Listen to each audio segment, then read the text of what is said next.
de façon pacifique, si Kagame le veut, ou si le président rwandais le veut. Pourquoi pacifique? Nous ne voudrions pas, et c'est pourquoi nous avons demandé au FDR de déposer les armes, nous ne voudrions pas entrer dans une situation qui puisse engendrer les mêmes événements que ceux que nous avons vécus en 1994-94. Pour que ce soit pacifique, qu'est-ce qu'il faut? La flexibilité des partis qui sont dans la coalition. Et j'ai oublié de dire que dans cette coalition, nous attendons d'autres partis qui devront nous joindre. Je ne voudrais pas les nommer, mais tous nous contactent pour dire, écoutez, nous restons dans la concertation pour que nous puissions aussi joindre la coalition. Alors voilà pourquoi pacifique alors. Si nous voudrions que ce soit pacifique, nous devrions demander cette fois-ci, c'est inévitable, je dois insister là-dessus. Je demande, au nom de la coalition, nous demandons donc, nous de la coalition, à ce que la communauté internationale puisse prêter une oreille attentive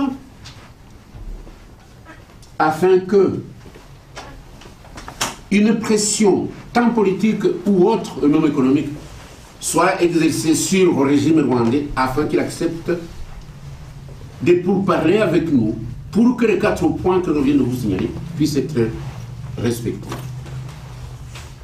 Évidemment, tout ce que nous rencontrons, ils nous disent, mais non, non, là vous vous trompez, le président Kagame l'acceptera. Qui êtes-vous? Et nous sommes des Rwandais, le pays nous appartient, Kagame, il est président du Rwanda, mais le Rwanda ne lui appartient pas. Donc nous avons tout droit de pouvoir négocier avec. Mais nous ne pouvons rien faire. Même si mes critiques sont acerbes à l'égard de la communauté internationale, nous ne pouvons rien faire sans que la communauté internationale puisse exercer une pression forte sur le régime du Rwanda. Et je ne vois pas pourquoi, permettez-moi, c'est peut-être ici où je vais terminer, et je ne vois pas pourquoi. Parce que la tolérance de la communauté internationale exercée, ou plutôt à l'égard du régime rwandais, est incompréhensible. Je ne voudrais pas citer ce que je viens de vous dire quand j'ai commencé. Je dis l'assassinat de 2 présidents, on enterre. Les crimes qui ont été commis, ou ce que vous appelez les crimes de guerre, on enterre. Les assassinats, on enterre. Nous citons le cas de Kibeho, on enterre. Nous citons le cas des massacres systématiques, tels que définis dans le mapping report, on enterre. Maintenant, les gens sont assassinés dans les chambres d'hôtel, on enterre. Et même des menaces, comme les menaces proférées avant-hier. Oui, il faudrait qu'on m'écoute convenablement. Je dis que ceux qui sont à l'extérieur et qui critiquent le pays, dit-il, le pays, ils ont leur punition méritée. Méritée, vous savez, ces punitions méritées, vous les connaissez. Nous sommes devenus des candidats à l'assassinat. Alors, la communauté internationale ne peut pas continuer à nous dire que Kagame a développé le Rwanda. Moi, franchement, regardez-moi comme ça, regardez-moi. Je m'en fous de la modernisation du Rwanda. Je ne m'en fous pas du tout de son développement. Me dire qu'il y a des buildings qui sortent comme des champions à Kigali, alors que les gens meurent de faim dans ma commune de Gishoma, alors que les gens n'ont pas d'hôpitaux dans ces régions, ils n'ont même pas à manger. Ceux qui vont dans des écoles construites récemment sont devenus des écoles d'affaires. Les gens ne peuvent pas parler ni français, ni kinyarwanda aujourd'hui, ni même anglais. Vous avez vu la compétition des Miss rwandaises, là? Des Miss rwandaises qui sont à l'université, conjuguer le verbe impossible. C'est quand même incroyable. Alors, ceux qui sont au pouvoir, ils ont du pognon. C'est à cause des richesses amassées au Congo, coltan, cobalt, cuivre, diamants, bois précieux, et j'en passe. Les enfants vont à Boston, d'autres ils vont à Cambridge, à Oxford, et puis au Canada, McGill University, Toronto University, mais quand même. Hein. Et tout ça, les gens pensent que nous ne voyons pas. Alors je clôture. Je clôture, le changement est nécessaire. Pour que le changement soit réel, nous demandons la collaboration de la communauté internationale, d'exercer ces pressions tant politiques qu'économiques sur le régime rwandais. Et je dis bien, je ne vois pas pourquoi ce régime serait craint à cause de cette hypothèse où on nous dit que la communauté internationale ne veut pas toucher Kagame parce que Kagame a arrêté le génocide. Ça, je n'accepte pas. Et il est temps, 20 ans après, ce sont 20 ans de réflexion de la communauté internationale. Nous avons tellement toléré les erreurs de la communauté internationale jusqu'au point où nous sommes venus maintenant au point de l'accuser, de soutenir des régimes qui ne devraient pas soutenir. Alors, en terminant, je vous dis que la présentation va être brève. Dans notre structure, nous avons le président, c'est-à-dire moi-même. Les gens ont toujours dit, mais écoutez, ce vieux est ambitieux. Mais cette fois-ci, j'ai été choisi. Je ne me suis pas imposé du tout. Alors, je suis président de la coalition des partis politiques pour le changement, CPC. Dr Mouraï, du parti UDR. Il est deuxième vice-président de cette coalition. Nous avons aussi un secrétaire général et un premier vice-président attribués à nos deux partenaires. Malheureusement, comme tous se trouvent en Afrique, les visas n'ont pas été possibles. Et comme ils n'ont pas eu de visas, ils nous ont dit, écoutez, nous vous faisons confiance. Eh bien voilà. Donc, je me demande souvent, quand je parle, alors que vous me regardez, vous demandez s'il s'agit d'une conférence de presse, une sorte de cafouillage et d'idées. Ailleurs, dans des conférences de presse, c'est plutôt bref, hein, et puis les gens prennent note, ils s'en vont. Alors, si je n'ai pas pris beaucoup de votre temps, nous sommes ici, Dr Mouraï et moi-même, pour répondre à vos questions. Et je vous remercie beaucoup d'être venu. Et je vous remercie également pour l'attention, plutôt de votre attention. Voilà. Merci encore. Oui. Je suis Agence France Presse. Justement, M. Mouraï, vous aviez dit, je crois, le 2 mars que vous espériez que trois autres partis vous rejoignent rapidement. Moi, j'avais cru comprendre que ce serait fait aujourd'hui. Ce n'est pas le cas, visiblement. Donc, qu'est-ce que ça veut dire que la coalition a du mal à s'élargir, comme vous l'espériez il y a encore 3 semaines? Oui, je ne dirais pas qu'elle a du mal, mais il y a des consultations, comme j'avais dit, qui devaient être faites par certains partis, qui ne sont toujours pas faites. Et il y a aussi des partis qui exigeaient des conditions de réforme profonde du FDLR avant de s'engager, ce qui n'est pas encore fait non plus. Mais le principe, on a créé avec ces partis un cadre de concertation, donc on est en concertation régulier. Comme nous ont dit, soutiennent toujours nos actions, même si eux, comme structure, n'ont pas réussi à prendre cette décision de venir dans la structure pour le moment. Mais pour le moment, on reste toujours dans ce cadre de concertation et on espère, comme a dit M. Toyamou, qu'ils allaient nous rejoindre assez rapidement, dès qu'ils auront réglé leurs problèmes internes. Gérard Gaudin de Belga, les représentants des FDLR avec lesquels vous vous concertez, vous négociez, sont-ils basés ici en Europe ou sont-ils basés non, en Afrique, c'était au Congo, disons. Vous savez, les déplacements sont un peu compliqués pour eux. Et certains sont frappés de certaines sanctions, vous imaginez vous-même. Et même pour le parti PS, Imberakuri, je crois m'être impliqué dans, comment dire, je ne dirais pas négociation, mais pour qu'ils puissent avoir ou bénéficier de visa, ça n'a pas été possible. Vous savez, nous sommes très contents d'être ici en Belgique. Hein. Ceux qui n'ont pas pu y être avant, je pense que c'est très compliqué, surtout dans le cadre de l'Union européenne. Et pour dire les choses telles qu'elles sont, c'est aujourd'hui la Belgique qui s'occupe de livrer des visas si vous les demandez à l'ambassade de France, d'Allemagne, d'ailleurs. En tout cas, c'est la Belgique qui s'en occupe. Mais la réponse a été comment dirais-je, quand ce n'est ni oui ni non, c'est que c'est non, de toute façon. Donc voilà, il y a eu cet empêchement. Je sais que beaucoup de questions peuvent être posées sur le FDLR. Mais entre nous, je crois que nous devions nous fixer des idées après 20 ans. Moi, je suis rwandais et je pense rwandais, franchement. Ces histoires des Hutus, des Tutsis, des génocidaires, j'ai une certaine mesure. La mesure, ce que je l'ai dit dernièrement au tribunal français, pour le cas de M. Simikangwa, je ne crois pas qu'au Rwanda, il y ait des gens qui ont le monopole de la souffrance que d'autres ne peuvent pas en avoir. C'est quand même curieux.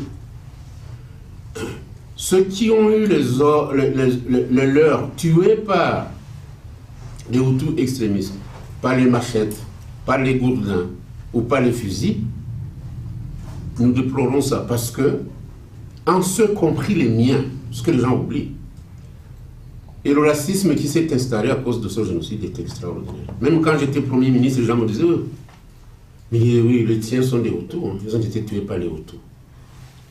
Ceci ne diminue pas en aucune manière ma souffrance. C'est quand même incroyable. Donc, le cas du FDLR, je ne peux pas, moi, à mon âge surtout, parce que je vois des images de ces enfants-là, il n'y a pas de maternité, il n'y a pas de dispensaire,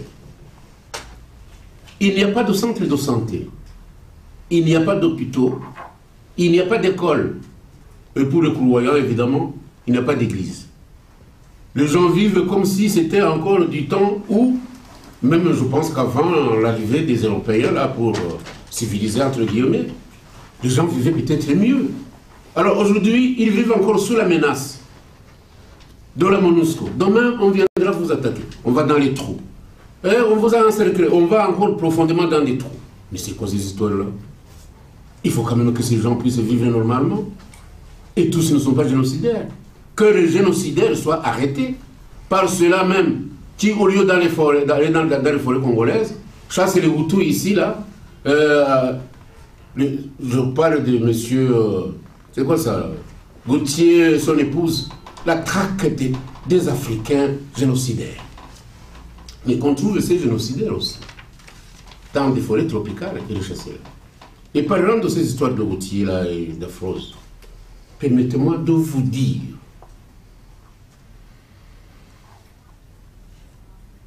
que c'est incompréhensible que ce génocide introduit aujourd'hui des sentiments d'exclusivité entre Tutsis et Hutus. Jusqu'au point où M. Jean-François Despaquiers, je pense que c'est son nom peut-être, dans une assemblée au tribunal, ose dire que les Hutus violent les filles Tutsis pour mesurer... C'est quoi ça? Leur maturité. Leur maturité. Incroyable. Moi, franchement, je n'ai pas été éduqué dans ces cercles de Hutus des Tutsis. Non. Moi, mon père avait aussi des Tutsis qui travaillaient pour lui et qui gardaient ses vaches. Aujourd'hui, évidemment, je ne peux pas le dire. On va me cracher dans la figure pour me faire comprendre que je suis Hutu, que je dois me mettre à côté. Je voudrais que... je ne voudrais pas continuer à interpeller Madame Blackman. Je pense que les autres aussi centrés sur le problème africain. Vous pouvez lire tous les livres d'anthropologues, de sociologues, d'historiens et même les écrits des journalistes. Nulle part. Ce que M. Despaquiers a dit, c'est scandaleux. Et je me souviens de ce monsieur-là, en 1994, il est venu avec... c'est quoi ça encore, le mari de la France? Gauthier. Ah, Gauthier. Les deux sont venus dans mon bureau quand j'étais Premier ministre. Je les ai reçus courtoisement. Mais je ne sais pas ce qui était dans la tête. Aller mentir aujourd'hui, après 20 ans, que les Hutus violent les enfants. Ils doivent violer les adolescentes des Tutsis pour prouver qu'ils sont matures. Incroyable. Quel racisme. Mais où est-ce que nous allons? Aujourd'hui, être les Hutus est devenu une charge terrible. Ce sont des sauvages. Ils violent. Ils tuent avec des machettes. Ceux qui tuent avec les Kalachnikov, là, et les roues usées, on n'en parle pas. Là, ils sont gentils, hein. Enfin. Donc, je ne sais pas... Oui. Je voudrais apporter un petit complément sur la question qui a été posée par M. Gérard de l'agence Belga. Oui, c'est ça. Parce qu'il y a... Enfin, je sens, je ne sais pas si c'est ça que vous vouliez insinuer, mais je sens une question qui s'oppose par la plupart de gens, surtout ici en Occident. Cette association avec les FDLR, avec les gens qui sont sous sanctions des Nations Unies, d'autres qui sont recherchés par des tribunaux. Je voudrais quand même rappeler qu'il y a une vérité qu'on a tendance souvent à occulter, c'est l'existence des réfugiés, beaucoup de réfugiés dans ces forêts congolaises, des enfants, des femmes, des vieillards qui sont là, qui ont fui depuis 1994, qui ont été traqués, c'est des survivants du massacre qui a été décrit par le Mapping Report, comme le dit M. Touadéra-Mongou. Je voudrais quand même rappeler que ceux qui sont en train de monter actuellement les opérations de désarmement, les opérations de rapatriement ont déjà été montées plusieurs fois dans la région. Il y a eu Kimia 1, il y a eu le Kimia 2. Kagame et son armée, qui est dit très performant, a eu l'autorisation d'entrer dans le territoire congolais pour traquer ces gens-là. Ça a duré des années. Ça n'a jamais résolu le problème. Ça fait des années que ça dure. Ce qu'ils envisagent de faire, hein, on entend beaucoup parler de la MONUSCO, on va les désarmer. On peut être sûr et certain que dans 2 ans, on parle encore des FDLR, parce que ça n'intéresse personne. J'ai l'impression que ça n'intéresse personne que le problème soit vraiment résolu, parce que les moyens de le résoudre, on les connaît. Kagame lui-même, je suis persuadé qu'il n'est pas intéressé par le fait que FDLR quitte la région, parce que c'est ce qu'il utilise pour continuer à faire ce qu'il fait, soit disant qu'il a une menace, parce que cette menace n'existe plus, qu'est-ce qu'il va encore dire, hein, pour qu'on lui donne des armes, pour qu'on lui donne la protection dont il bénéficie actuellement. Donc c'est vraiment quelque chose que j'aimerais bien qu'on comprenne, qu'il y a ces réfugiés qui sont dans les forêts tropicales, équatoriales, et que ces réfugiés, eux, ils sont sans voix. Il n'y a que le FDLR qui fait qu'on pense à eux, en fait. Et il n'y a que le FDLR qui, quelque part, les représente. Alors, qui est, comme disait M. Touadéra-Mongou, qui est des criminels, qui est des génocidaires, comme on dit, mais ça ne peut pas occulter le fait qu'il y a beaucoup de gens qui sont là tout simplement parce qu'ils ont peur de rentrer au Rwanda. Ils ont peur de rentrer au Rwanda parce que ceux qui sont rentrés auparavant, il y en a, la majorité sont morts, d'autres sont réduits à l'esclavagisme, que ce soit vraiment l'esclavagisme, je ne dirais pas intellectuel.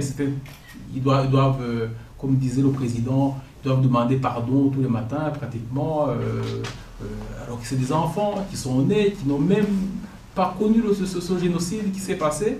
Ils n'ont pas droit à la parole, on peut les tuer quand on veut, il n'y a pas de poursuite, c'est ce qui se passe actuellement au Rwanda. En tout cas, la plupart de ceux qui sont rentrés, rapatriés de force, il y en a beaucoup qui sont ici qui peuvent en témoigner. Mais c'est un problème qu'il faudra absolument à un certain moment résoudre, et on ne peut pas le résoudre, comme l'a dit le président tanzanien, sans impliquer ces FDLR qui sont utilisés par le régime rwandais principalement, qui profite beaucoup plus au régime rwandais qu'à quiconque d'autre. Donc c'est pour cela que nous, on a estimé que comme on devait s'attaquer au problème des réfugiés, et que c'est eux qui représentent les réfugiés, c'est eux qui vivent avec eux, et que c'est eux qui peuvent nous aider effectivement à expliquer les problèmes des réfugiés à la communauté internationale, on ne peut pas résoudre le problème sans être en contact avec eux. Nous, on est en Occident, ceux qui sont au Rwanda, ils n'ont pas vraiment de contact avec eux parce que c'est un crime. Quand on parle avec les FDLR, ils sont condamnés à mort au Rwanda. Donc c'est pour cela qu'à un certain moment, on s'est dit, il faut quand même avoir le courage de dire avec ces gens-là, on va parler politique. Parce qu'on ne s'est pas associé à eux pour faire la guerre au régime de Kagame. Comme m'a dit M. Touadéra-Mongou, ils ont déposé les armes, ils se sont engagés sur un terrain politique et on est prêt à faire tout ce qu'on peut pour les aider à résoudre le problème du Rwanda, mais sur le terrain politique et à faire entendre les voix de ces gens-là qui n'ont personne pour parler pour eux. C'est pour cela que nous, on n'a pas eu peur de dire, voilà, vous allez vous associer, comme on dit certains, vous allez vous associer aux gens qui sont sous sanction, on va dire que vous êtes complices. Non, mais ce n'est pas de la complicité, c'est de la politique. C'est de la politique qu'on a décidé de faire. Oui. Jean-Claude Mouton de la BBC. Est-ce que ces réfugiés qui se trouvent à l'est du Congo, est-ce que vous êtes sûr qu'ils sont membres des FDLR? Ça, c'est une autre question qui concerne plutôt votre projet. Est-ce que vous envisagez un changement politique sans ou avec Kagame et son FDLR? Pour répondre à la première question, le FDLR, normalement, c'est parce que l'évolution de la situation a fait que ça a été galvaudé, le sens a été perverti. Mais normalement, le FDLR, c'était un parti politique qui représentait les réfugiés. C'était un parti politique, au départ, il y avait des civils, il y avait des militaires, il y avait même le président du FDLR était ici en Occident. Donc il a été arrêté, il a été mis en prison. Tous les civils qui faisaient partie du mouvement ont été muselés ou arrêtés, ce qui fait que c'est resté entre les mains des militaires du FDLR. Mais au départ, le FDLR était vraiment un parti qui parlait pour les réfugiés, d'ailleurs non seulement les réfugiés de l'Est du Congo, mais des réfugiés en général. En tout cas, les objectifs du FDLR, quand il a été créé, ce n'étaient pas des objectifs militaires, c'était des objectifs, je dirais, ils se disaient politico-militaires, mais c'était des objectifs politiques, parce qu'ils avaient une branche armée qui s'appelait les forces combattantes à Foka, qui s'occupait du côté militaire. Et le FDLR, quand il a été créé au départ, c'était un mouvement politique qui a été créé pour parler pour les réfugiés, que ce soit ceux qui étaient à l'est du Congo ou à l'étranger. Évidemment, avec l'évolution, l'arrestation des dirigeants civils, tous ceux qui étaient en Occident du FDLR, c'est resté aux mains des militaires et ça s'est un peu confondu avec le mouvement militaire. Donc, c'est pour ça qu'actuellement on fait une confusion, on dit FDLR. Effectivement, quand vous posez la question, je pense que vous pensez au FDLR dont on parle actuellement, qui est l'armée, ces gens-là qui luttent, qui soi-disant posent des grenades au Rwanda, qui violent les femmes à l'est du Congo. C'est de ça en fait qu'on pense, mais en réalité le FDLR c'était pas ça. Hein, c'était pas ça. Ça c'est la première question. Donc je confirme que c'est vraiment le mouvement qui est là pour représenter les réfugiés, même si actuellement ils ne représentent pas les militaires. Parce qu'effectivement, c'est eux qui ont eu le courage de rester, c'est eux qui ont fait des études, parce qu'il n'y a pas beaucoup... La plupart des gens qui ont fait des études ne sont pas restés dans les forêts congolaises, ils sont partis en Nairobi, ils sont partis ailleurs en Afrique pour essayer de chercher une meilleure vie. Ceux qui sont restés, c'est la plupart du temps des gens qui ne savent pas où aller, soit parce qu'ils sont âgés, ce sont des femmes qui ont perdu leur mari, qui n'ont pas de famille à l'Occident pour les aider à fuir, à trouver de meilleures conditions ailleurs. Donc c'est eux qui sont là. Donc ils sont un peu à la merci de tous ces groupes armés qui sont là-bas, les enfants, ils ne vont pas à l'école, les femmes ils sont violées, c'est vraiment des gens, il n'y a que la structure militaire je dirais des FDLR qui essaie de les protéger d'une certaine façon, parce qu'on a beau dire, ça fait des années que le FDLR n'a plus attaqué le Rwanda. Je ne crois pas qu'ils soient à mesure actuellement d'attaquer, d'aller prendre le pouvoir à Kigali pour le moment. C'est un mouvement qui actuellement, principalement, fait de l'autodéfense, de l'autoprotection, sur la protection de ces enfants, de ces femmes qui sont à l'est du Congo. C'est pour cela que pour eux, déposer les armes, ce n'est pas un problème. La seule discussion qui se fait actuellement, c'est les armes, vous les avez déposées, qu'est-ce qu'on en fait? Eux, ils disent, ben, si on veut une protection, donnez-nous la protection, parce qu'on est censé pour protéger les réfugiés, donnez-nous une protection, ben, on les donne, mais personne ne veut leur donner la protection parce que la dernière fois qu'ils l'ont fait à Kamina, ils se sont fait tirer dessus par l'armée congolaise. Donc c'est des situations qui ne sont pas simples. Quand on en parle comme ça, on a l'impression qu'il suffirait qu'ils mettent des armes et puis qu'ils rentrent au Rwanda, mais ce n'est pas aussi simple qu'on veut bien le dire. Donc de ce côté-là, vraiment c'est clair, pour moi, on s'est associé avec eux pour qu'on ait une voix des représentants des réfugiés qui sont parce que c'est vraiment eux qui sont le plus à plaindre, c'est eux qui sont à la source des gros problèmes qui se trouvent dans la région des Grands Lacs, parce que toutes les guerres, même quand ils s'envolent le M23, Kagame quand il arme le M23, le justificatif c'est toujours les FDLR. Donc c'est pour cela que, en fait, si on ne résout pas ce problème de FDLR, le problème de la région de Grands Lacs ne sera jamais résolu. Et la meilleure façon, la solution elle est politique. Donc pour votre deuxième question, je me souviens très bien la question. Je demandais si vous envisagez un changement politique avec ou sans Kagame et FDLR. Oui, voilà, le changement politique que nous envisageons, c'est un changement politique qui puisse établir une paix durable. Donc pour moi, si Kagame s'engage dans les négociations d'une voie démocratique, moi je pense toujours à ce qui s'était fait à Arusha, même si je l'ai beaucoup critiqué à l'époque, et qu'effectivement, ça a donné ce que ça a donné parce que ça a été mal fait. Mais moi, je pense que l'avenir du Rwanda doit se faire avec tout le monde. Il n'est plus question que maintenant, le FPR remplace le FDLR. Ça ne serait pas une solution durable pour le Rwanda. La meilleure solution qu'on puisse trouver, c'est une solution où tout le monde trouve sa place au Rwanda. Hein, même ceux qui sont là, on ne demande pas qu'ils partent. Non, il faut que la solution qui soit trouvée.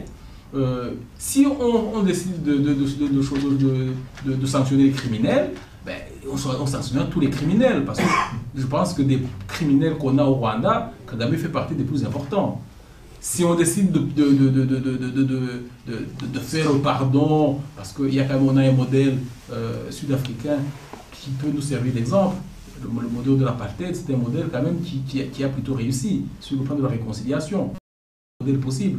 Mais moi, je pense que l'avenir du Rwanda, si on veut arriver à un pays avec une paix durable, il faudrait qu'il n'y ait plus de réfugiés dans cette région et que tout le monde sente qu'il peut aller chez lui sans craindre quoi que ce soit. Moi, ça fait 25 ans que j'ai été au Rwanda. Je suis venu pour faire mes études ici en Belgique.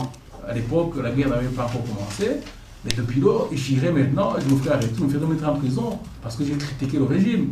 Ça, c'est pas normal. Moi, c'est tout simplement que Kagame reste, qu'il parte. C'est pas tellement ça le problème. Mais le problème, c'est qu'on arrive à instaurer au Rwanda une situation où tous les Rwandais se sentent voilà, concernés par ce qui se passe et qu'il n'y ait plus de crainte pour la vie quand on va au Rwanda, quand on est du mauvais côté.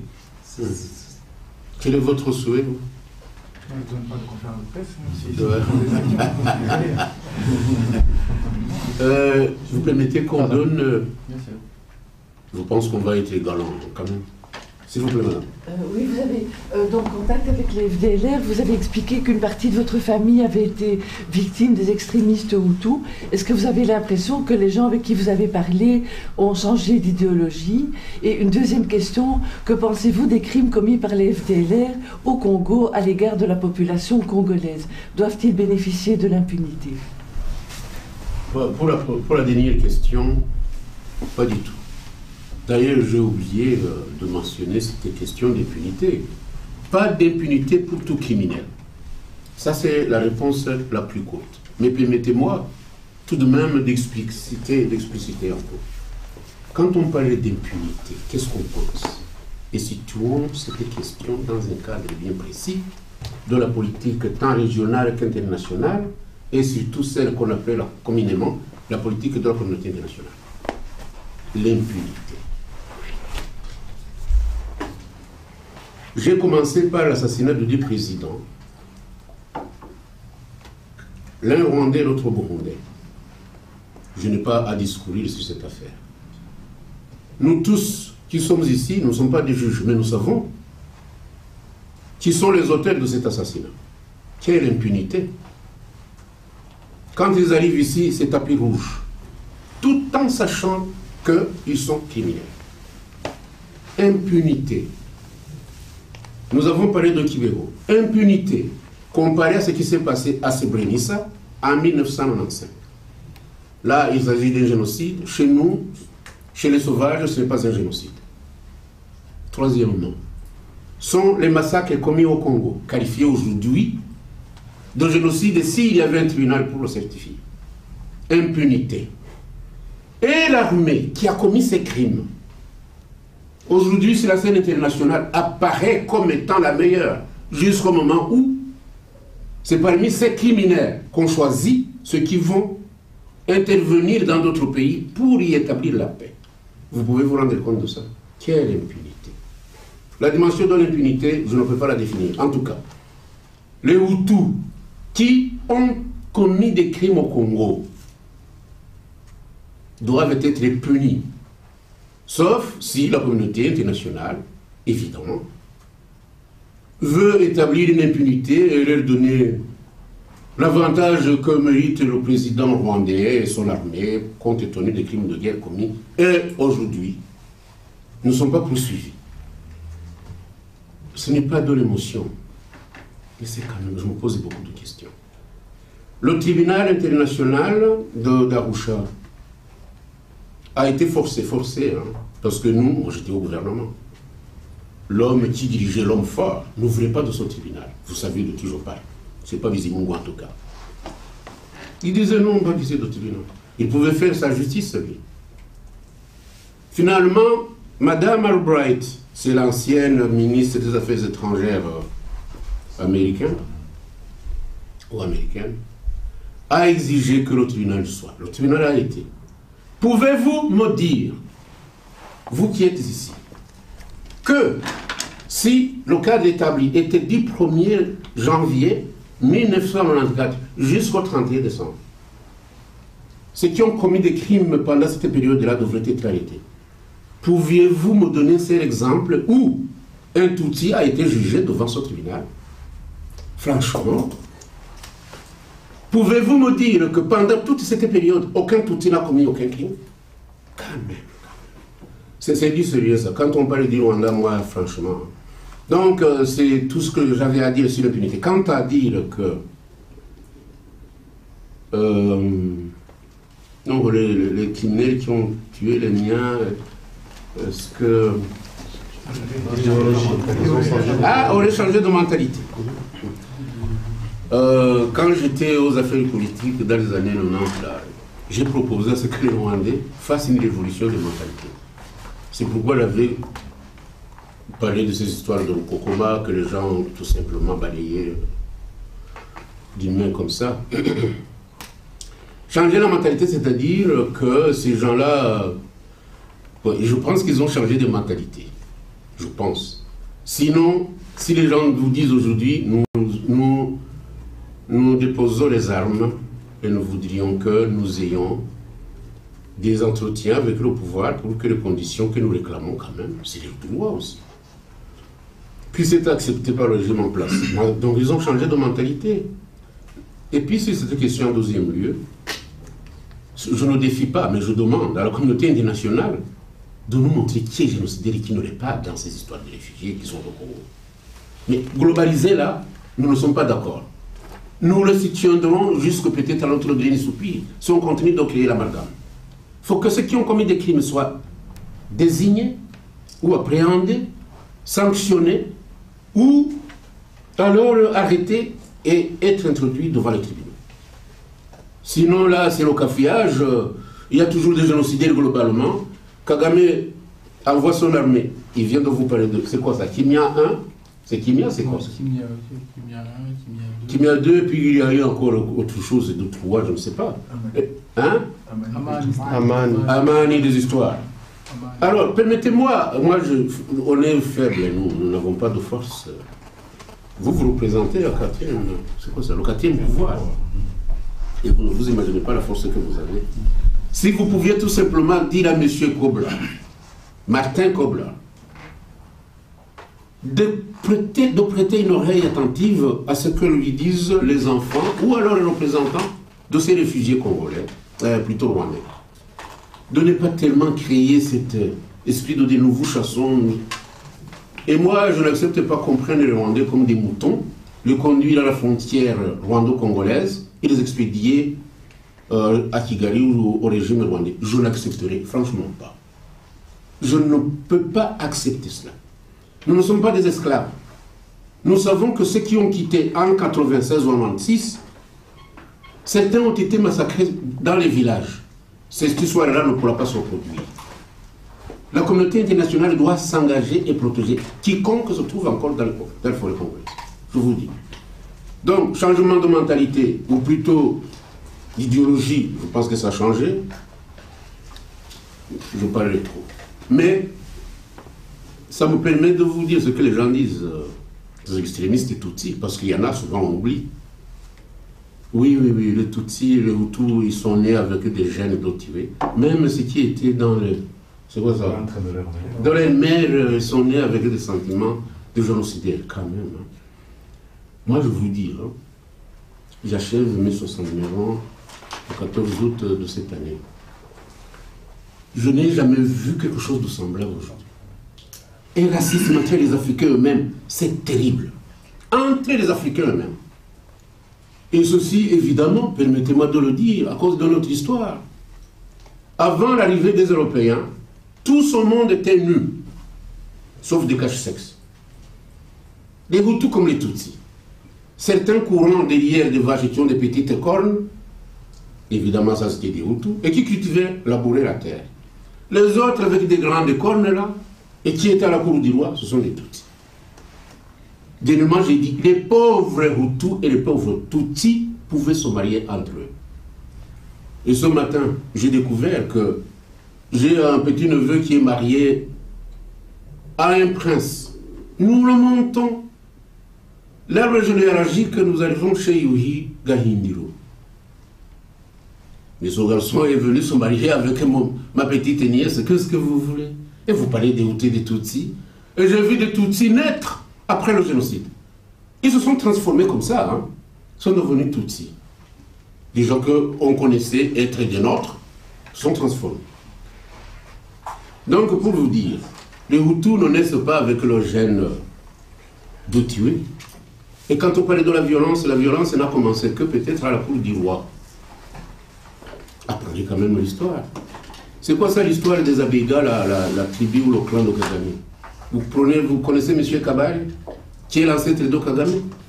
Il va à la cour, chez les Banigignans, il décime tout le monde. C'est son ancêtre. Il disait, c'est quoi ça le livre de Delmas? Vous allez trouver toute l'arbre généalogique. C'est là où je trouve 10 mois les véritables Tutsis et ceux qui ne le sont pas. Le roi Rutarinois, qui était Mibo Amouekad, je pense, il est mort avec toute sa famille. Et la violence commence par là. Chez nous, au Rwanda, quand on parle de génocide, on commence par le génocide qui a eu lieu au 19e siècle, fin du 19e siècle. Donc, la mentalité a changé, à mon avis, parce qu'on dépose les armes. Et puis, la première question, je pense que j'ai répondu. Je peux me permettre aussi de dire un mot sur la question d'Alain Brachman, surtout sur la deuxième, parce que c'est une question. J'ai discuté avec un responsable politique récemment qui me disait avoir posé une question au régime rwandais en leur demandant, mais ça fait des années, vous avez essayé vous avez attaqué les FDLR avec, en collaboration avec la Moko pendant des années. Logiquement, selon les informations que nous avons, ils ont été vraiment affaiblis, carrément, je dirais, neutralisés. Pourquoi est-ce que vous refusez de les accueillir? Pourquoi est-ce que vous refusez la solution proposée par le président tanzanien? Parce qu'ils ne sont vraiment plus une menace militaire pour le Rwanda, du mode des renseignements qui étaient disponibles. Et alors, il dit, les responsables rwandais ont répondu que le problème n'était pas vraiment la menace militaire, le régime de Rwanda, c'était l'idéologie, il disait. C'est l'idéologie génocidaire, il disait. Tant qu'ils ont cette idéologie, on ne peut pas discuter avec eux. Mais le problème, justement, c'est cette notion d'idéologie qu'il brandit, parce que dans sa tête, le génocide est venu d'une idéologie génocidaire qui court encore aujourd'hui. Il oublie quand même que le génocide, pour qu'il commence, il y a eu l'assassinat des chefs d'État. Il oublie qu'il y a eu la guerre qui a commencé, qui a amené des frustrations. Les massacres que l'armée du FPR a fait dans les régions où ils ont commencé, c'est des crimes aussi qui peuvent être qualifiés de génocide, même si ça n'a pas été fait. Donc, l'idéologie génocidaire, ce qu'ils ont fait après avoir eu le pouvoir, les massacres qu'ils ont fait systématiquement dans la plupart des régions, chez les survivants, ceux qu'ils ont trouvés sur place, qui n'avaient pas fui, parce que la majorité des gens avaient fui le pays, mais ceux qu'ils ont retrouvés sur place, ils ont quand même fait aussi des massacres systématiques. Est-ce que c'est une idéologie génocidaire? Eux aussi.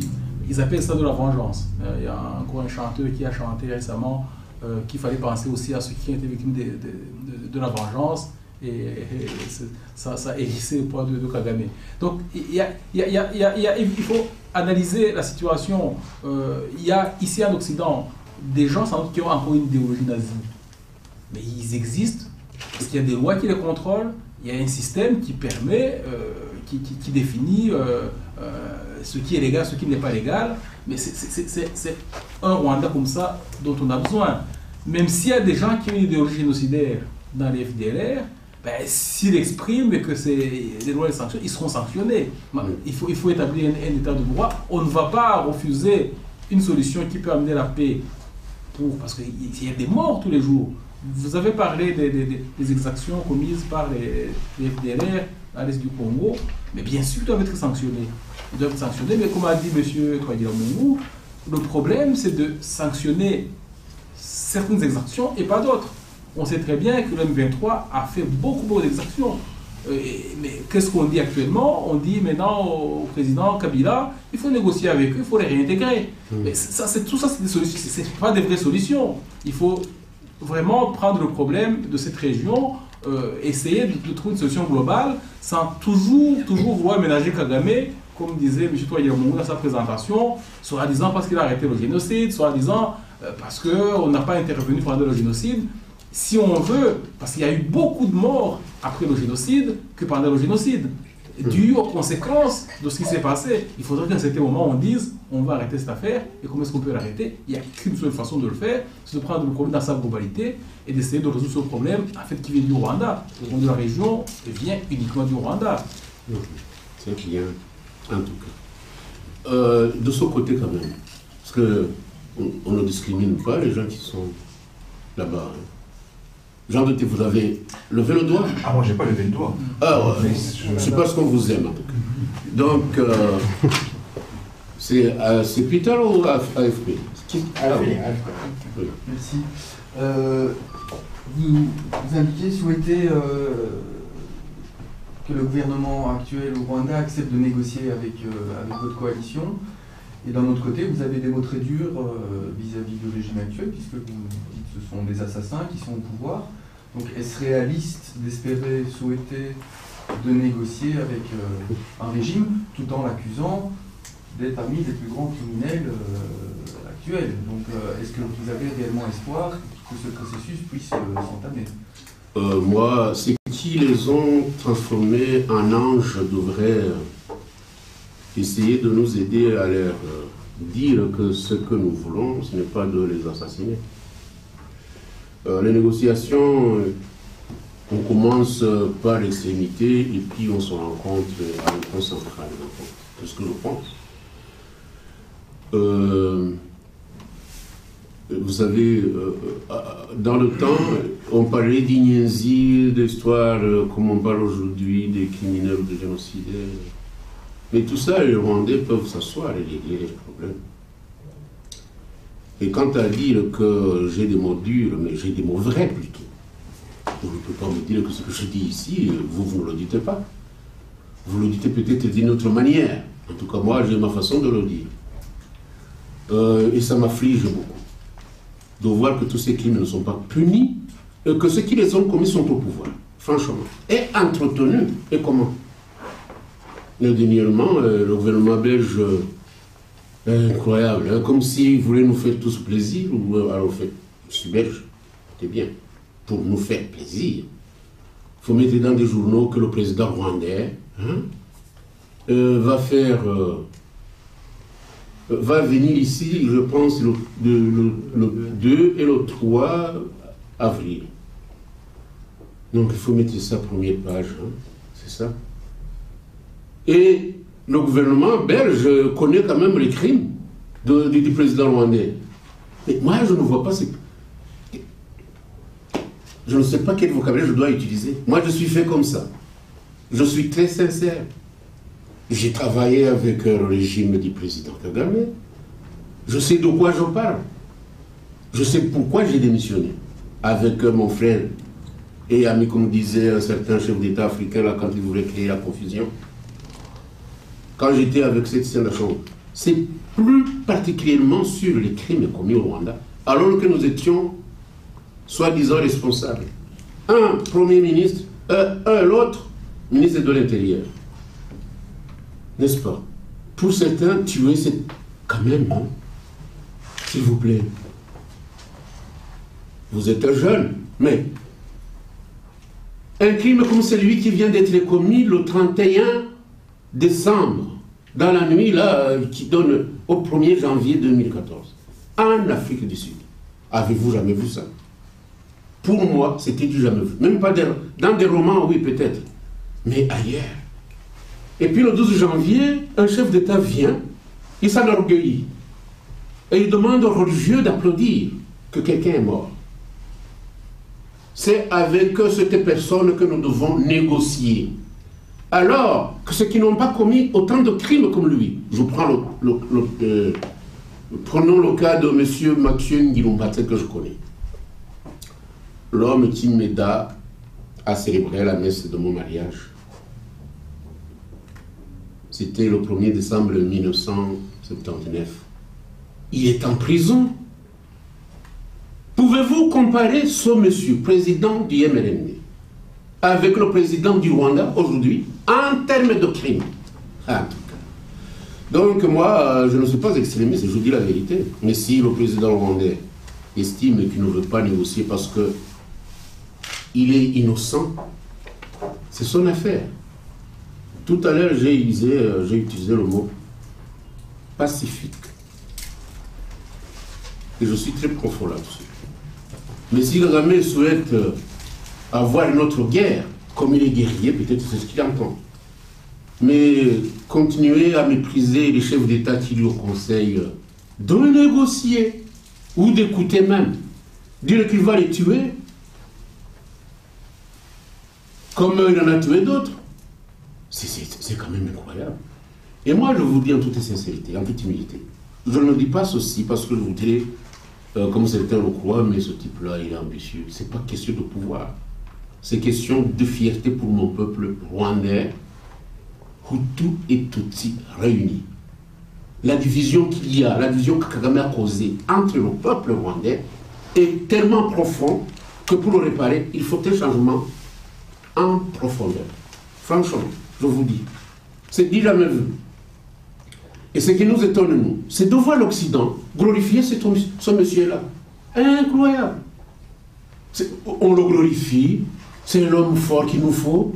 Maintes fois, je suis allé aux États-Unis, je discute avec les gens, même ceux qui sont dans les ministères.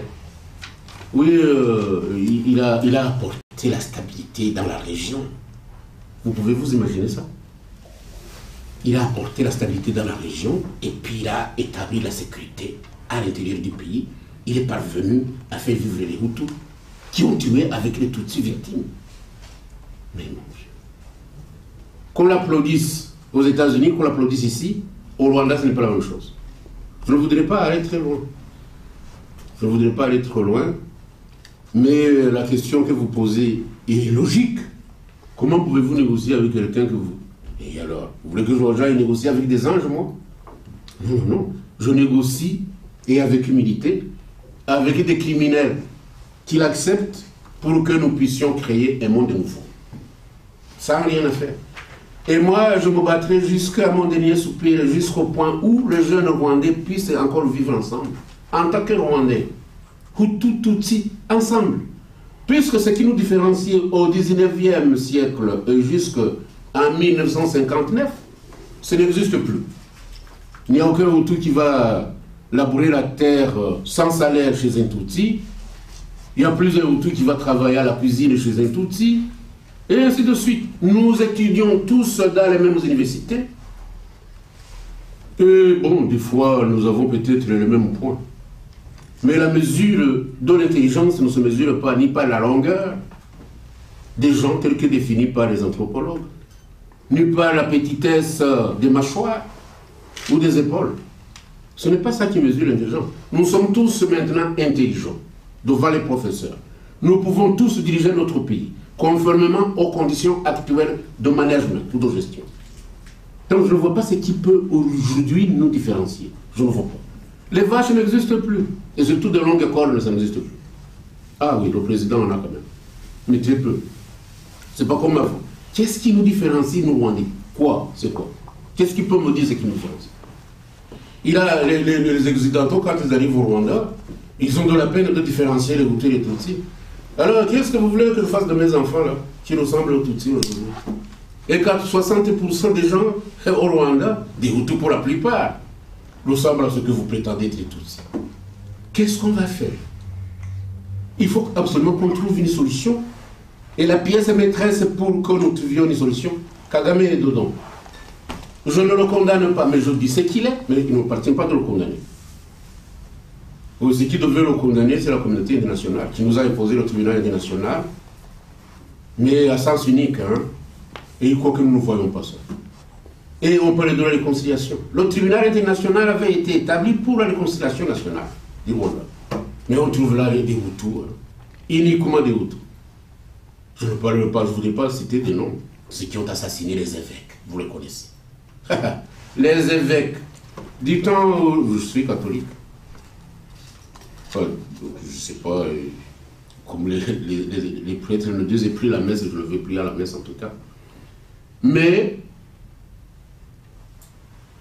chez nous, vous savez ce que signifiait un évêque? C'était très important. Et le mythe a été détruit par l'assassinat des évêques, 4 évêques. Et on saute le pont, on va même assassiner Munzihirwa à Bukavu. On sautait, la communauté internationale sautait. Mais il y a des religieux espagnols assassinés. Aujourd'hui, ils essayent, on ne dit rien. Moi, quand j'étais aux affaires au gouvernement, je ne voudrais pas citer les noms, nous étions 3 hommes importants quand même. Enfin, pas même Premier ministre, un Hutu, vice-président, un Hutu, hein? Un vice-président, un Tutsi. Et vous vous imaginez qui était président hier. Alors parmi les 3, là, il y a un qui a dit, mais bon, on a tué un frère mariste à Savé. En juillet 74. Ah, 94. Fin juin, juillet, comme ça. Tué, hein. Alors les frères maristes sont venus me demander, ils sont venus d'Irlande me demander ce qui s'était passé. Moi je leur ai dit, oh, quelqu'un parmi nous, hein, nous a dit qu'ils l'ont tué parce qu'il soupçonnait qu'il était français. Ah, quelle bonne information du Premier ministre. Puis par après, ils sont retournés réclamer le corps, les restes, sur les lieux. Moi, on m'a dit, c'est vous qui avez dit ça, mais vous devez encore maintenant leur dire non, que vous n'avez pas, que c'était des histoires qu'on vous racontait, que ce n'était pas juste. Ah. Les Irlandais sont retournés, ils ne sauront jamais, se trouvent les restes de leur cousin ou de, je ne sais pas. Donc là, je m'arrête ici, parce que je ne peux pas continuer. Je peux peut-être dire un mot aussi hein, sur la question de... On ne négocie pas, comme on dit, qu'avec ses amis. Hein. Donc c'est normal, des gens se font la guerre. Nous, on a des échanges verbaux avec le régime de Kagame qu'on critique à juste titre, hein, parce que ce qu'on dit, c'est des choses qui sont quand même vérifiables, si on veut le vérifier. Si Kagame est si arrogant aujourd'hui, c'est tout simplement parce qu'il est soutenu par l'Occident. C'est parce qu'il sait bien que tant que l'Occident est derrière lui, rien ne peut lui arriver. Il peut tuer qui il veut, sans vanter, menacer qui il veut, parce qu'il sait bien que lui, il est intouchable.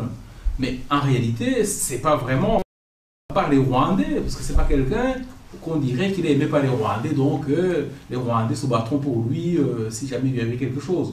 Lui, il est là, il fait ce qu'il veut parce qu'il a trouvé la bonne façon de travailler avec les puissants et que il sert leurs intérêts. Et puis il sait bien qu'avec ça, il peut faire tout ce qu'il veut. Mais c'est pas l'affaire des Rwandais, ça fait pas l'affaire des Rwandais, ça fait son affaire à lui.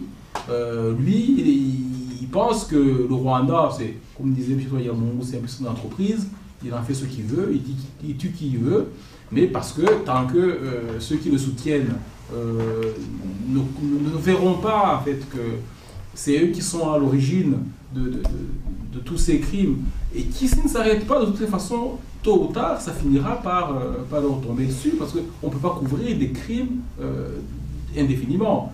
Donc, nous, si on le dit, on dénonce ce qu'il fait, parce que si nous on ne le dit pas, nous qui avons la chance de pouvoir le dire, parce que ceux qui sont au Rwanda ne peuvent pas le dire, si on ne le dit pas, ceux qui le soutiennent continueront à le soutenir, parce que lui, ce qu'il voudrait, effectivement, c'est une thèse, et qu'on continue à le soutenir, et qu'il reste indéfiniment. Mais le jour où ceux qui le soutiennent comprendront quand même que ça ne peut pas continuer comme ça, et lui diront, écoutez, c'est pas bon.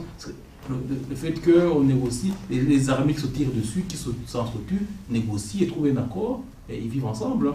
Donc le fait qu'on les traite de criminels, que c'est la vérité, un peu. Vraiment comprendre l'exacerbation de ces divisions.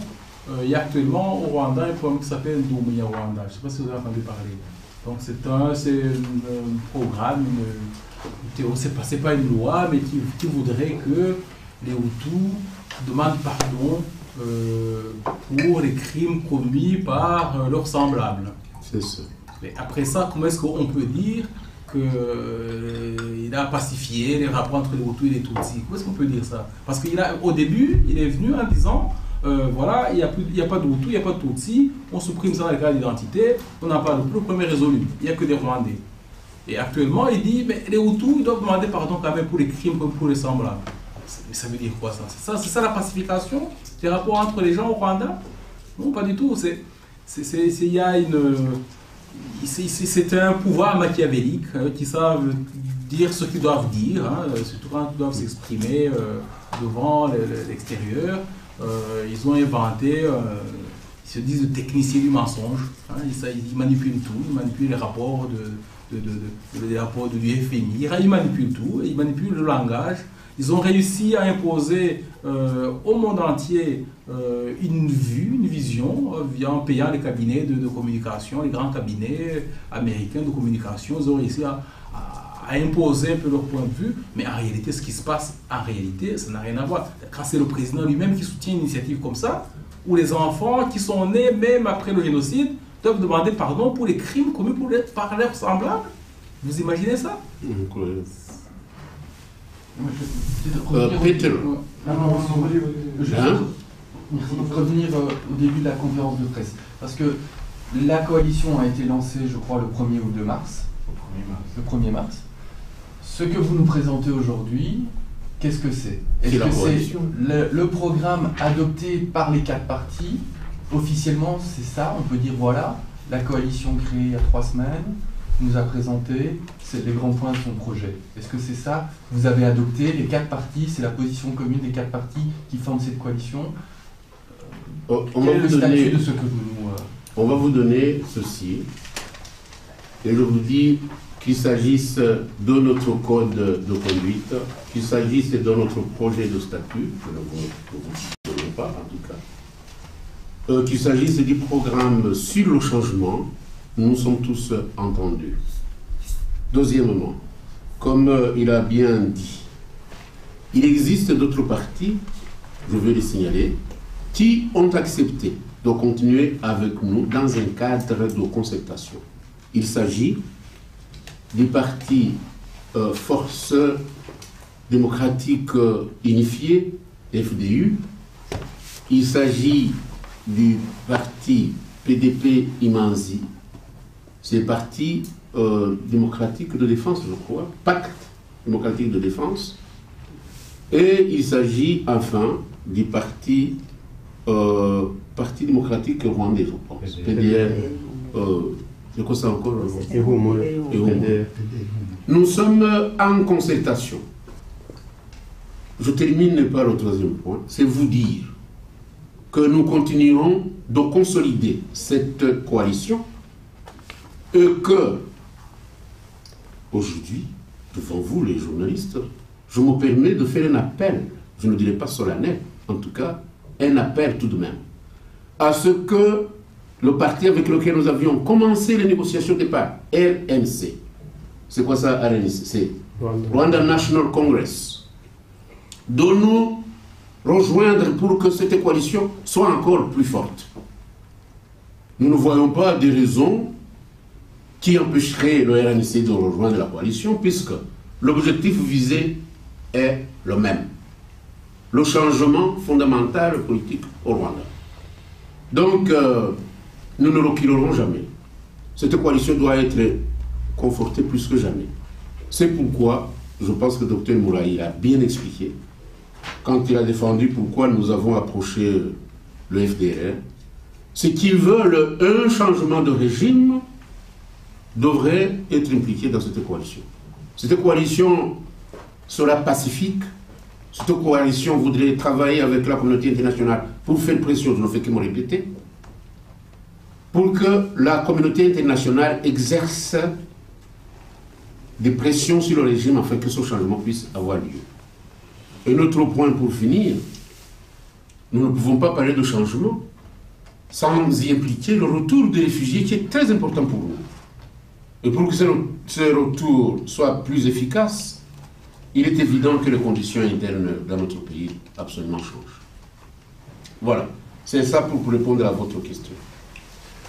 Je m'excuse, je voulais revenir sur un élément qu'on a déjà mentionné un peu. La vraie situation à l'intérieur du pays. On en parle beaucoup, on connaît évidemment des rapports même internationaux sur le développement économique, etc., etc. Mais comment vous renseignez sur la vraie situation? Est-ce que vous êtes sûr que votre information sur le mode de vie des gens, sur ce qui se passe sur la colline et tout cela, que vous couvrez vraiment la réalité du pays, parce que vous vous trouvez loin du pays, parce que, et avec les problèmes de communication, je veux dire communication ouverte, sans secret, est-ce qu'il est possible d'être vraiment au courant de la situation à l'intérieur du pays, sur tous ces niveaux, développement, pauvreté, famine, tout ce que vous venez de mentionner? Moi, je ne deviens pas extrémiste en dénonçant chaque fois la communauté internationale. Comment les Occidentaux, eux, connaissent mieux la situation de mon pays plus que moi, tout en étant ici? Parce qu'ils y vont à mission. Moi, je ne vais pas à mission, mais j'ai quand même des connaissances là-bas. Et les gens qui sont au pouvoir, vous pensez qu'ils ne communiquent pas avec nous? Vous pensez que tout ce monde aime Kagame? Vous pensez quand même, hein? Nous recevons des rapports, même secrets. Et puis aussi, nous informons auprès de certains décideurs de la communauté internationale. Je ne vous dirai pas dans quel pays j'ai été, mais une dame m'a dit, bon, moi, je ne fais que les analyses. Et ce que vous dites est vrai, ce que je décrivais, la situation intérieure de mon pays. La situation socio-économique est très déplorable. Et c'est compréhensible. En 1960-60, à l'indépendance, le Rwanda n'était que 2 450 000 quelque chose. Aujourd'hui, on est 12 millions. Quand la première fois que j'étais à Kigali, c'était le 4 septembre 1959. Je me souviens, Kigali était simplement 2000 habitants, 2400 personnes. Aujourd'hui, c'est presque 1 million. Le développement dont la communauté internationale continue toujours de chanter n'a pas été une réalisation de Kagame seul. Il y a eu la main ou l'effort du président Kayibanda lui-même et l'effort du président Abiyarimana. Permettez-moi d'ouvrir cette parenthèse. Abiyarimana, quand le FPI a attaqué, Abiyarimana se préparait à recevoir un prix aux États-Unis, je crois, pour l'autosuffisance alimentaire. Souvenez-vous. Et M. Abiyarimana, à un moment donné, je me souviens, il a voulu donner un cours de développement aux autres chefs d'État à Addis Abeba. Vous le savez vous-même. Le Rwanda était l'un des pays africains qui essayait de se développer à cette époque. Et effectivement, puisqu'on voulait installer des téléphones à la brousse, les centres de santé, etc. Aujourd'hui, on parle uniquement de... Quand même, que Kagame a fait des miracles. Quel miracle? Je n'en vois pas, moi. Le miracle seul qui peut m'intéresser, c'est d'assurer la paix à l'intérieur du pays et de permettre les Rwandais de vivre ensemble sans complexe. C'est ça le développement que je veux. Alors, les rapports nous parviennent de partout. Sinon, nous ne parlions pas un tel langage assez agressif. Donc, nous ne nous trompons pas. Et même ceux qui défendent Kagame, et souvent ils disent discrètement, nous le défendons, mais qu'est-ce que vous voulez? Parce qu'il y a des pressions. Il y a un certain bicéphalisme en ce qui concerne cette région de Grand Lac. Il y a le politique, mais aussi il y a des affaires. N'est-ce pas? Des affaires. Vous comprenez quand je veux dire affaires? Les affaires congolaises font que la situation ne change pas. Moi, adolescent, j'ai pleuré le 17 janvier quand on a annoncé au collège Saint-André à Kigali que Lumumba a été assassiné. C'était le 17 janvier 1961. Parce que je crois que Lumumba allait tout changer. Bon, j'étais enfant, mais... Depuis que Lumumba a été remplacé par quelqu'un dont vous connaissez les études faites, je ne voudrais pas le dire, mais qui parlait un bon français, il a été au pouvoir pendant 32 ans. Qu'est-ce qu'on a fait au Congo? La destruction. Et pourtant, ceux qui exploitaient le cuivre n'ont pas pleuré, le cobalt, l'uranium, le diamant, l'or, quand même, hein, tout allait bien. Et il faudrait maintenir certaines personnes au régime, maintenir le régime au pouvoir pour permettre les moyens d'exploitation gratuits, sans que les paysans en profitent. Au Congo, les gens sont devenus dans la situation où ils étaient, je vais dire, avant l'arrivée des Européens. Jusqu'aujourd'hui, on se lave avec des herbes, pas avec du savon. Pas de route. Les laboratoires médicaux qui avaient été laissés par le colonisateur belge, vous allez à Kisangani, il y en avait, ça a été détruit, puisque les Allemands ont poussé dedans, jusqu'à détruire les briques et les fondations. C'est quand même une honte. J'ai envie souvent de poser la question, pourquoi les problèmes sont toujours au Rwanda, au Burundi et au Congo? Pourquoi? C'est quand même incroyable ça.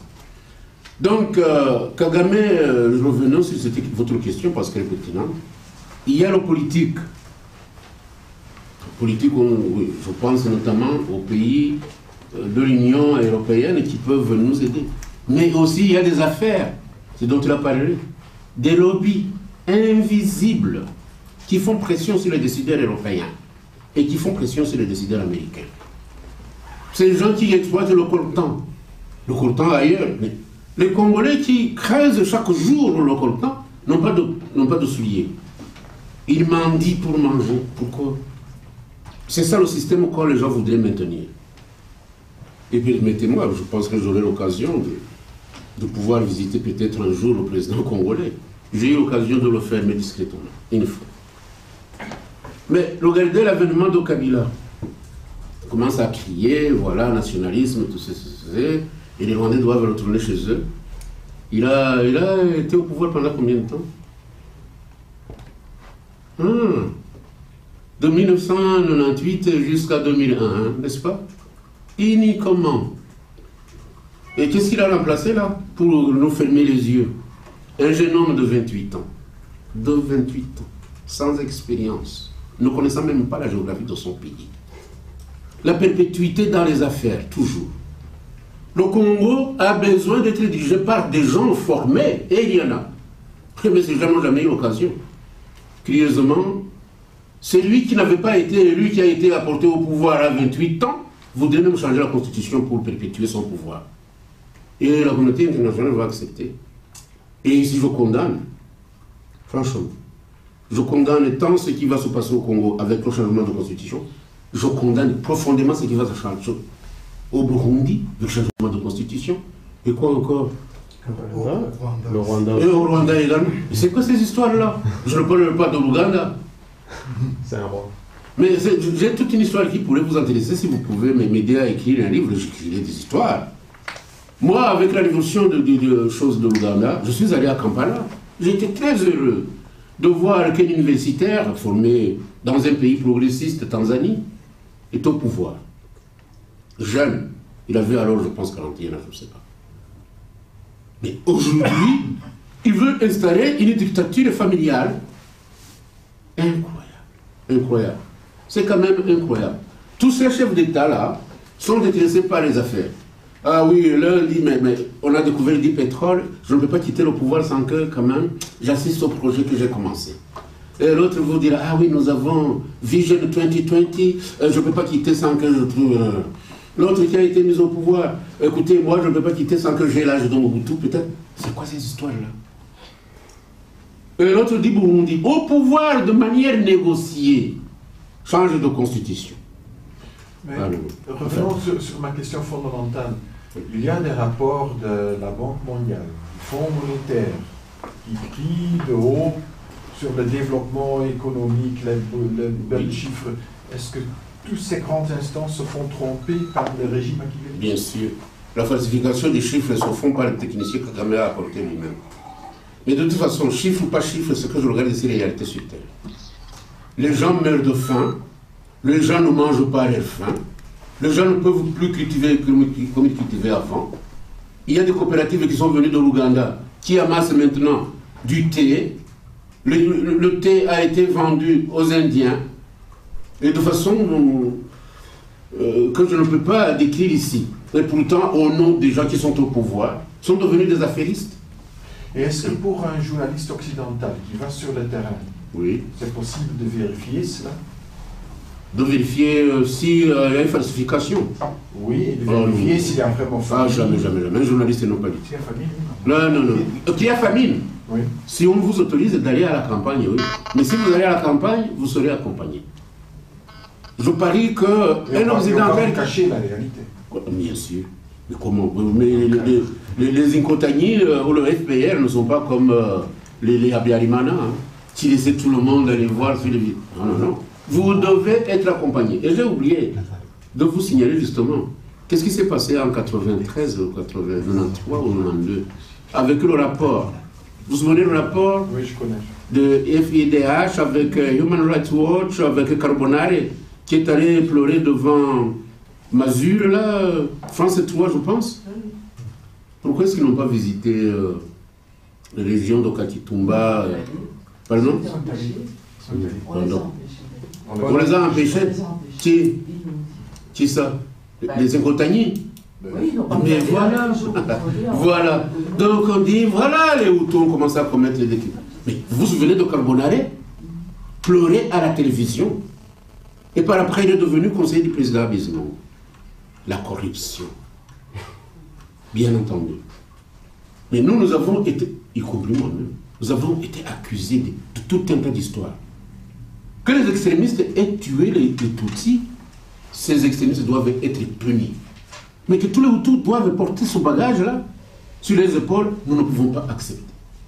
Des histoires inventées, des gens qui ont acheté des machettes, qui n'en ont pas acheté. Chez nous, il y avait une société qui s'appelait Rwandex. N'est-ce pas?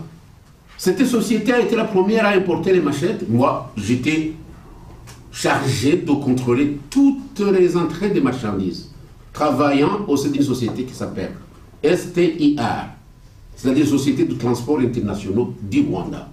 Rien ne pouvait entrer chez moi, c'était monopole, sans que je puisse contrôler. Mais ces gens importaient plus de machettes qu'un commerçant que vous appelez Kabuga. Mais ils n'ont jamais été contactés pour dire, mais ces machettes, vous les faites pourquoi? Vous les avez importées pourquoi? Non, mais puisqu'il est Hutu, lui, voilà, il est accusé.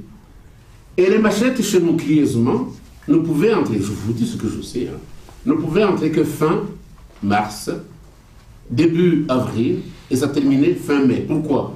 À cause de la saison campagne café. Campagne café, les paysans, ils ont de l'argent pour acheter des houes, pour acheter des machettes, pour acheter des tôles, pour acheter tout. Mais alors, aujourd'hui, on fabrique des rapports. Moi, ça me fait de la peine. Moi, je ne vous dis pas. Franchement, ça me fait de la peine. Je n'ai jamais souhaité que quelqu'un puisse tuer quelqu'un d'autre. Mais quand je vois ce que les gens fabriquent pour accuser les autres, j'en deviens presque impuissant. Je ne dirais pas malade, mais impuissant. Une impuissance plutôt cruelle. Je ne sais pas. Voilà donc, revenons sur ces rapports. Qu'il s'agisse des rapports des FMI, qu'il s'agisse des rapports de la Banque mondiale, qu'il s'agisse des rapports de l'Union européenne, je pense qu'il y a moyen de contrôler. Nous avons des gens qui nous en informent et nous savons que les chiffres sont souvent manipulés pour faire plaisir à la communauté internationale. Ça, nous le savons. Merci. Oui. Revenons un peu sur l'objet de la conférence de presse. J'ai deux questions, une pour M. Mourahi et une autre pour M. Tribunal. La première à M. Mourahi, vous avez été membre du RNC, je ne vous demande pas pourquoi vous l'avez quitté, mais ce n'est pas mon affaire maintenant, mais c'était un parti quand même où se trouvent des militaires. C'était un parti où se trouvent des militaires. Ce que me pousse à vous demander, est-ce que vous prévoyez que si d'aventure M. Kagame n'acceptait pas le dialogue que vous voulez, il y ait des gestes moins pacifiques que ce que préconisait M. Kouadilamo, donc qui est des attaques armées. Est-ce que vous prévoyez ça? La question à M. Kouadilamo. Oui. Peut-être attendre que M. Non, la mienne, parce qu'en vous répondant, je vais réfléchir. C'est la réponse que je vous donne. Monsieur Kouadilamo, vous avez tellement dénoncé le rôle de la communauté internationale dans l'affaire rwandaise. Est-ce que votre coalition que vous dirigez maintenant, est-ce qu'elle n'a pas de partenaire? Parce qu'il y a eu dans les médias des présomptions, je ne sais pas si ce sont des affirmations, comme quoi vous seriez plutôt piloté par la Tanzanie. Est-ce que c'est vrai? Est-ce que c'est faux? Qui vous répondent, moi je réfléchis. L'objectif de notre coalition, comme je l'ai dit et comme M. Kouadilamo l'a dit, c'est des changements politiques et négociés. C'est les objectifs affichés par notre coalition et en tout cas, c'est à ça qu'on s'engage. C'est à ça et on a envie de le faire avec justement les FDLR pour supprimer cette pression militaire parce que effectivement, les gens comprennent que tant que Kagame est menacé, quand la sécurité du Rwanda comme il dit est menacée, il peut réagir d'une certaine façon. Donc nous, notre objectif est d'avoir une paix négociée, parce qu'on pense que c'est la seule paix qui est durable.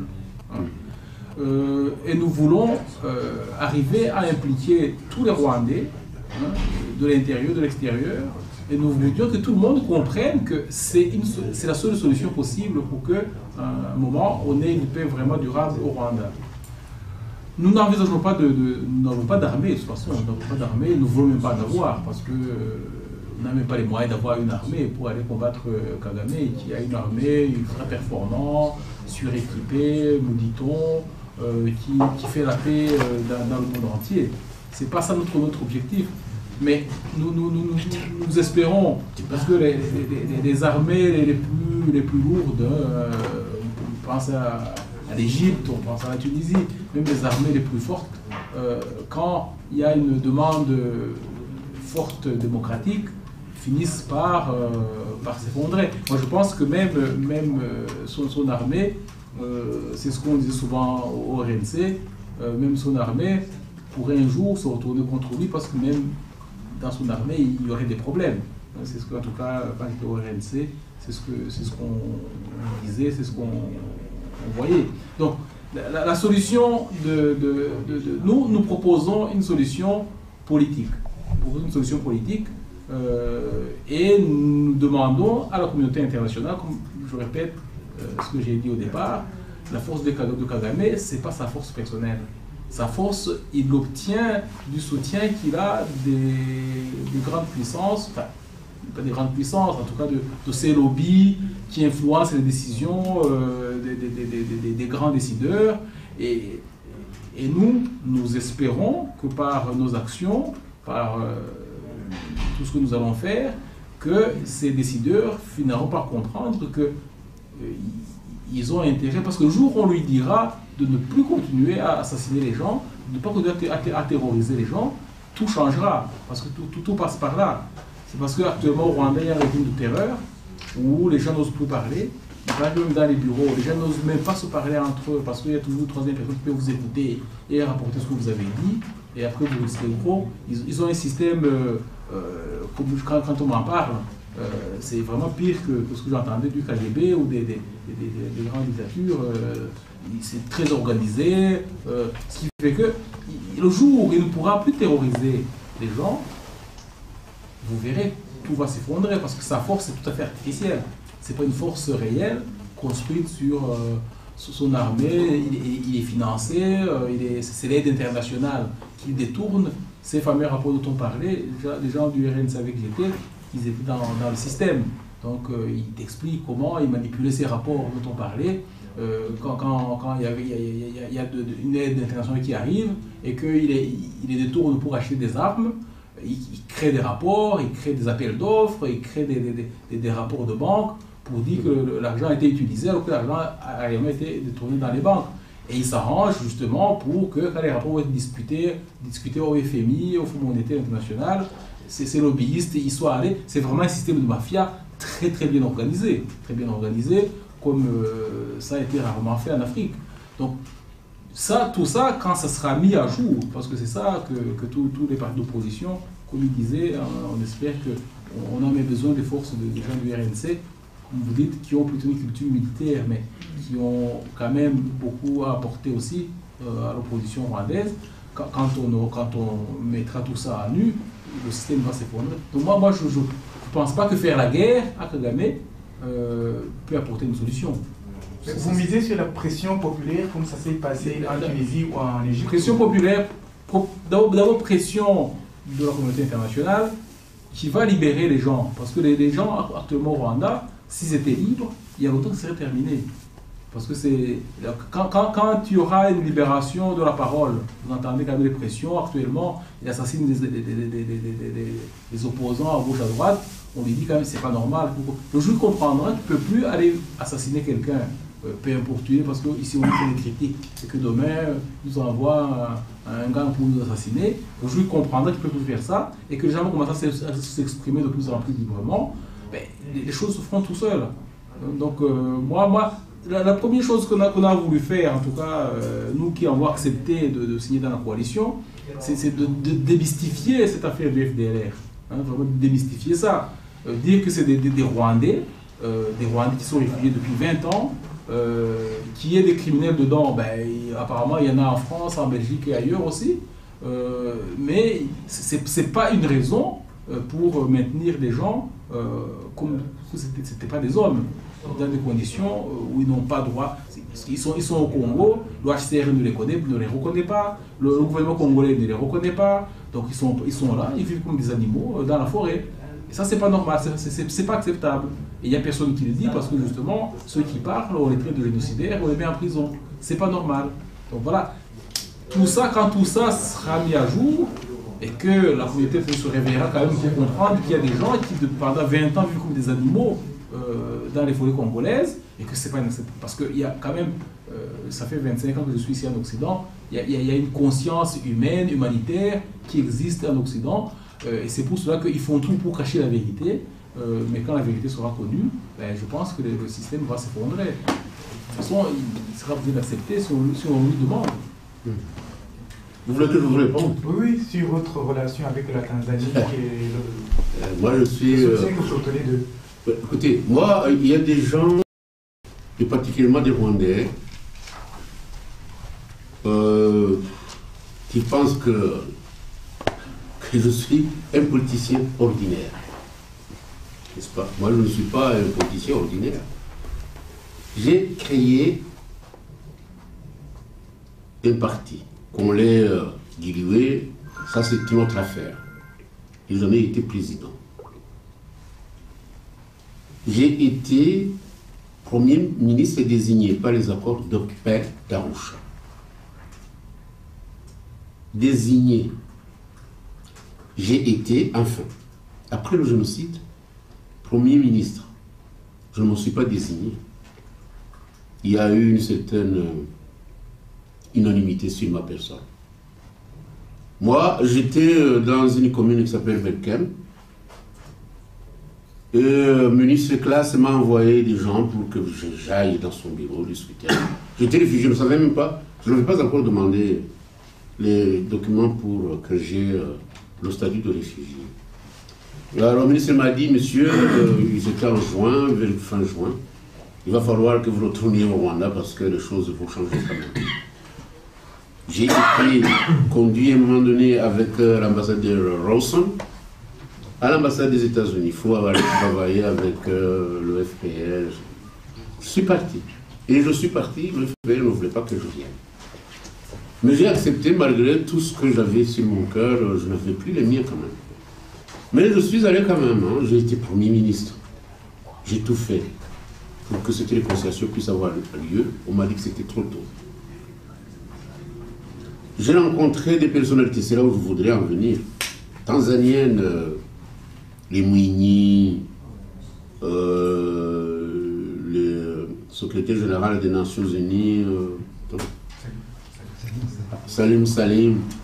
J'ai rencontré d'autres personnalités, Donyerere notamment, avec lequel j'ai eu enfin pas des discussions, on a causé sur ce que c'est le Swahili congolais et le Swahili tanzanien, et puis de la politique, parce que j'avais étudié profondément sa politique avec déclaration d'Arusha, Azimio la Arusha, avec Village Politics.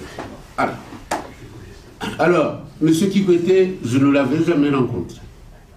Mais je connaissais quand même des gens en Tanzanie qui pouvaient m'inspirer d'une bonne politique. Alors que j'aille en Tanzanie, c'est mon droit le plus absolu.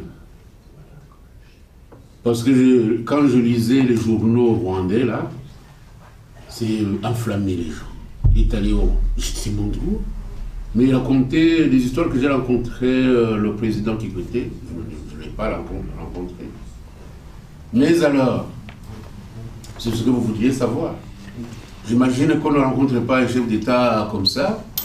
C'est le mépris déjà affiché. Sur le plan protocolaire, je ne peux rencontrer le président que pour des affaires, je ne sais pas moi, tout à fait personnelles, mais pas pour des affaires politiques.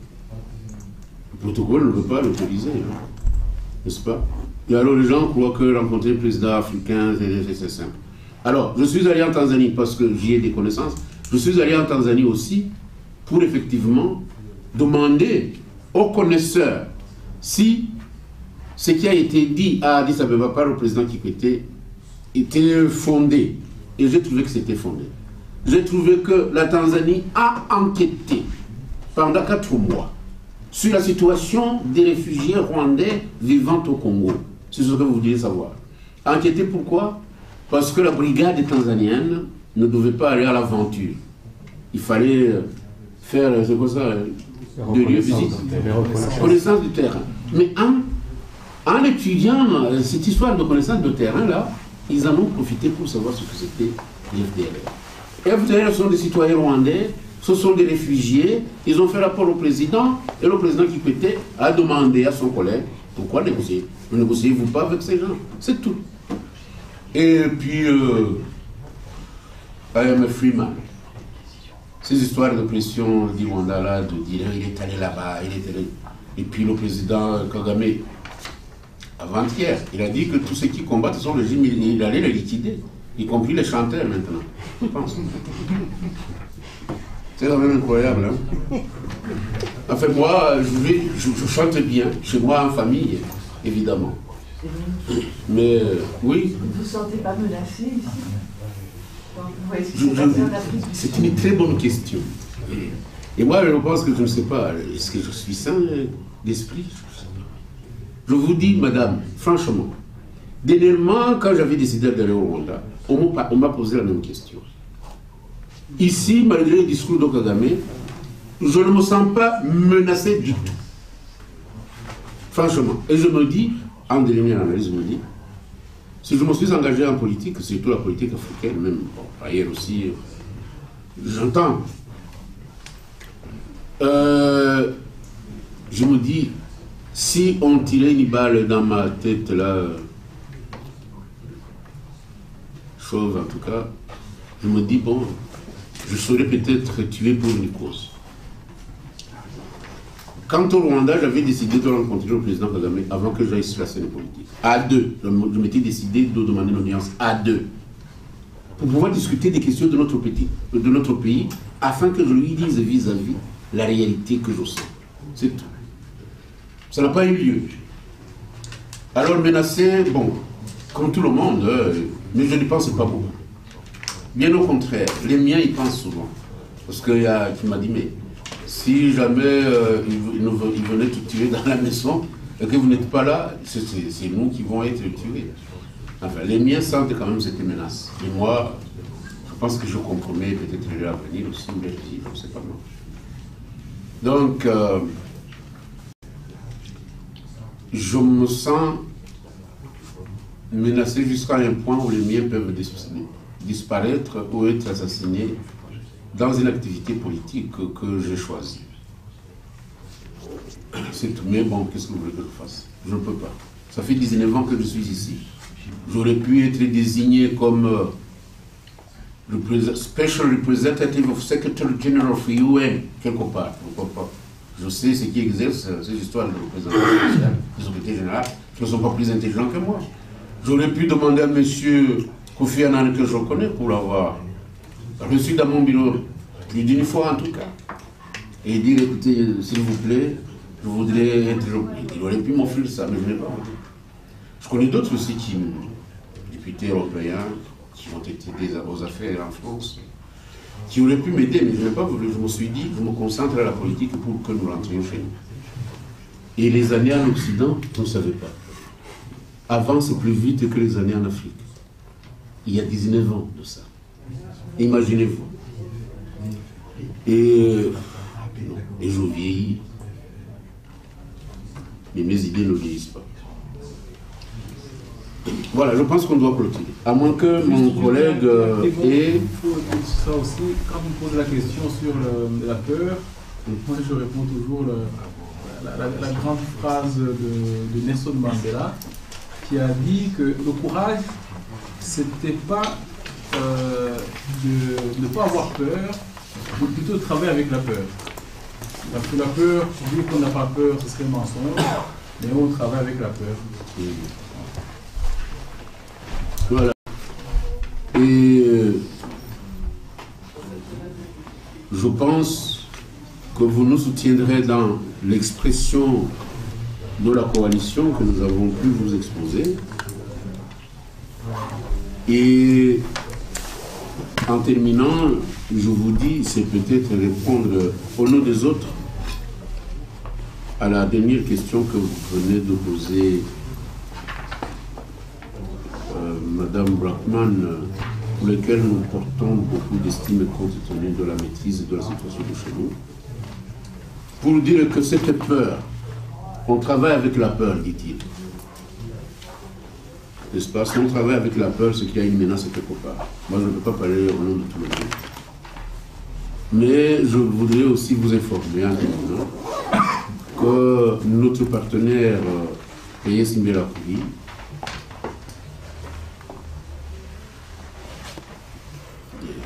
c'est un parti qui a des problèmes sérieux à l'intérieur du pays. Ces jeunes gens, ils ont préféré chaque fois manifester clandestinement, souvent ouvertement. Et certains fuyaient le pays. Et hier, il y a 3 qui sont disparus, kidnappés, on ne sait pas où ils sont. Ils ont été kidnappés en Ouganda. Et je ne sais pas. C'est pas ce qu'on va faire. Hier, le vice-président qui est des nôtres, dans cette coalition, M. Bakounzi Alexis, nous a envoyé un message assez alarmant que ces gens qui vivaient en Ouganda ont été kidnappés. On ne connaît pas leurs traces. Ce sont des jeunes gens, qui, âge moyen, c'est toujours 28, 29 ans. Alors nous demandons, je ne sais pas comment on peut demander à Kigali de nous donner la paix quand même.